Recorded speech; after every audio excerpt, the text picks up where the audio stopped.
This might come as a shock given my passion for the stereotypical jock pastime of competitive Scrabble, but I've actually had a fair number of nerdy hobbies in my life. And when I was younger, one of those hobbies was the card game Magic the Gathering. After my video comparing Scrabble to chess, many of you suggested you'd like to see a similar video about Magic the Gathering. So without further ado, let's dive into Scrabble versus Magic the Gathering. Magic is a highly strategic collectible card game set in a Dungeons & Dragons-like fantasy world where players cast spells and summon monsters to defeat their opponents. At first, this sounds absolutely nothing like Scrabble, but here are some basic similarities. Both games are easy to learn and difficult to master. Both share a rare degree of longevity. There are lots of word games and CCGs out there, but most die out after a few years, and even fewer have the staying power of Scrabble or Magic. Both games are played with hands of 7 items that are hidden to the opponent, and they both have a significant element of luck despite being primarily skill-based.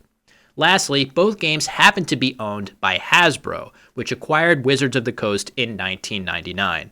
The many obvious differences include the playing pieces, tiles versus cards, the game score counting up versus counting down from 20, the visual aesthetic of unpredictable board geometry versus beautiful hand-drawn art, and the size of the competitive scene. Magic is much bigger.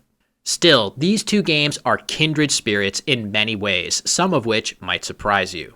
Let's start with the playing pieces. It's tempting to think of Scrabble as having 27 pieces, but it's actually more accurate to say that each individual word is a distinct playing piece.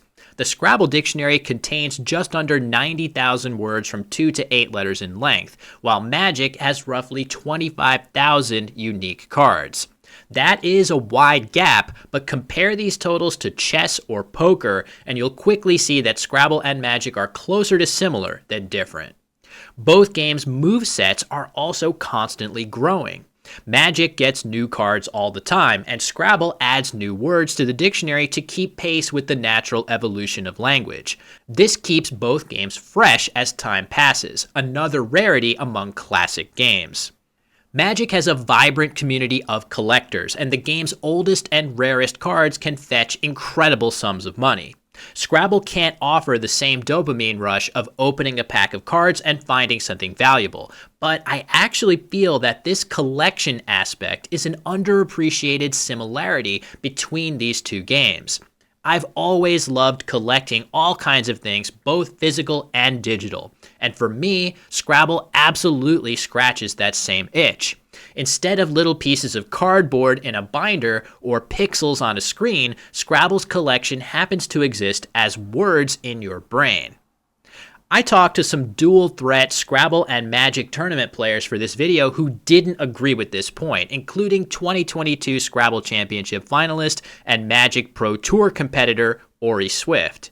Orry noted that very few competitive Magic players even care about collecting the cards, preferring to focus just on building powerful decks and competing. On the other hand, Scrabble essentially forces you into its collection process to fully master the competitive game.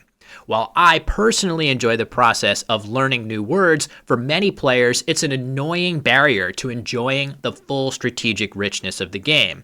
And given the fallibility of human memory, your Scrabble word collection requires constant upkeep.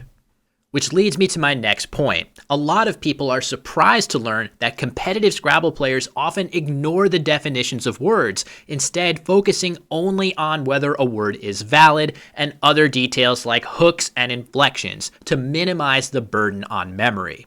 I've always felt like Magic is the best comparison for this. Magic's characters actually have fully fleshed out backstories and richly detailed narrative arcs, but competitive players aren't expected to know any of this when playing the game. They just need to know what the cards do.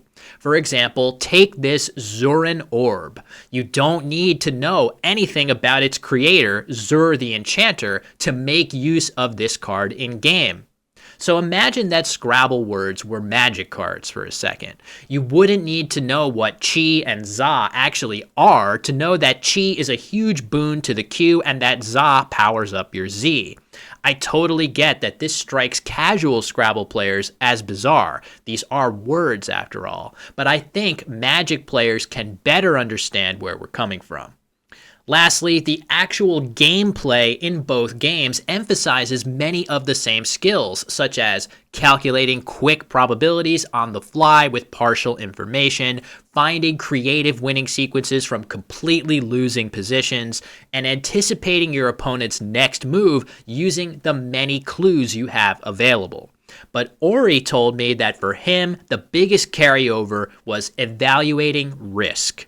Identifying the worst case scenario in a maze of possibilities and actively preventing your opponent from achieving it is a skill that top players in both games share. So, what do you think about these parallels? Did I miss anything big? Am I totally off base? Make sure to let me know in the comments. I will be reading and responding. Also, my goal with these videos is to bring competitive Scrabble to a wider audience. So if you'd like to help me achieve that goal, consider subscribing to my channel. It really helps me out. Thank you very much for watching and stay tuned for future episodes of Scrabble Versus.